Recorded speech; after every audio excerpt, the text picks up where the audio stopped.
Nemo sat on an armchair in his room. The black cloth he wore was gathered around his waist, leaving his chest bare. He had grown darker and his shoulder blade moved conspicuously with every gesture he made. His ribs showed beneath the flesh. As he gazed at the door, the curtain parted and Adu entered. He saw his father's red eyes and looked away. He took a stool from the corner of the room and sat down. In the room were Goma and her daughter Amma. Nemo had sent her a message about the deaths and they arrived a week after the message reached them. The burial had already taken place. From where he sat, Adu looked at his auntie. Since she had come, he had had only conversations with her. It seemed to him that the woman hadn't changed much since she last visited them. While Adu was watching Goma, Amma was watching his father. Since Amma came, she had often been found weeping. Her cousin and friend Ya was no more. For a long time, no one talked, but presently, Nemo said, Ado, why not converse with your cousin Amma outside? I'm sure you haven't had much time together. The message was clear. Ado and Amma went out together. Even after they had gone, it was some time before Nemo could talk again. It took you so long to come, my sister, Nemo said. Goma was silent for some time. Yes, she answered. I wanted to come as quick as I could, but I just was unable to. Then she added, looks like your people here did everything for you. Nemo nodded. They are very kind, he said. I'm thinking of going back next week. Nemo, you're, you're strong and Adu also. You've overcome this so soon. If you'll permit me, maybe Amma and I should be going back next week. Nemo bit his lips and forced back the tears. Is there something that I can do? Goma asked, but Nemo simply gazed at her, shaking his head slightly. Can we go back next week then? I wish you could stay longer, my sister. But since you say you want to go, that is fine. Silence fell between them again. After all this is settled, Ado and I will come home to Boama and spend a few days. We shall come to greet other people and bring them thanks for their sympathy and help. Goma nodded. When she left the room, someone else knocked on the door and entered. Nemo looked up. It was Yarrow. Nemo pointed to a chair. Papa Nemo, Yarrow said, after he had sat down for a while. God understands all this.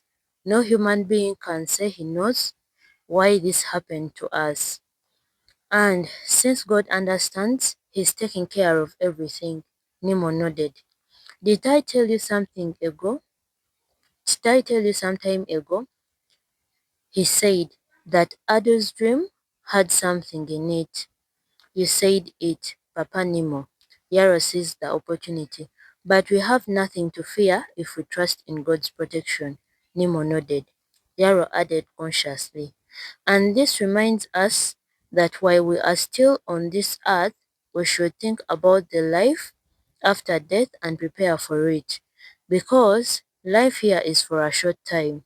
Knowing Christ and obeying Him prepares us for a better life. I know, said Nemo. Yarrow's words were few, but they were helping Nemo to think about life rather than death. It was a month after the double burial and funeral. The death of Birago and her daughter was considered a tragedy by all Susa. Over many years, Nemo had saved several lives in that village. He was generous and healed people without charge. Why should he suffer a tragedy like this? Why did he lose both his wife and daughter at once? Why was it not one or the other? These thoughts flowed through the mind of a woman as she made her way alone to the stream. Boye's mother was thinking about her life with the woman who had been her best friend. but who had now become part of the soil she walked on. A man walked towards Susa with a gown containing palm wine hanging from his shoulders. He also was thinking about the events of the past month. In his mind's eye, he saw the two figures trapped under the bough of the tree. What a painful death it must have been. He thought about Nemo and momentarily felt ashamed for the many times he had quarreled with him over petty things. In spite of his behavior, Nemo had always forgiven him and made friends. It was Nemo who had saved his wife from death. Apia wiped a tear from his eyes. Ado sat in Yarrow's room. He pictured the two red mounds beneath which lay his mother and sister. Why did it have to be the two of them together? Why did the branch have to break at the very moment they passed under it? When the branch was breaking up in the tree, why didn't some supernatural force prevent it from falling upon his mother and sister? Why didn't God, whom you say is greater than Satan, save my mother and my sister? Ado asked the question again. Since the day of the accident, Yarrow and his friend Ado were often together. Their friendship was on a level where they could talk freely, even on matters that adults would not discuss openly. He had refrained from stuffing the grieving boy with quotes from his holy book, and he had not preached to him. He had simply allowed the boy to pour out his heart. Times without number, Ado had cried for hours in the presence of his friend. Today Yarrow decided he would open up the subject. Ado, the things that you have seen and heard, not many boys of your age have seen and or heard. Do you agree with me? Ado hesitated and then nodded. That's why I've been talking to you in a way I've never talked to other boys. Yarrow paused to allow Ado to wipe his tears that were now drying. Listen to me, Ado. I've told you this before. Death, painful as it is not a barrier to knowing God's goodness. God can show you and me how good He is, whether there is death or not. Ado stared at his friend.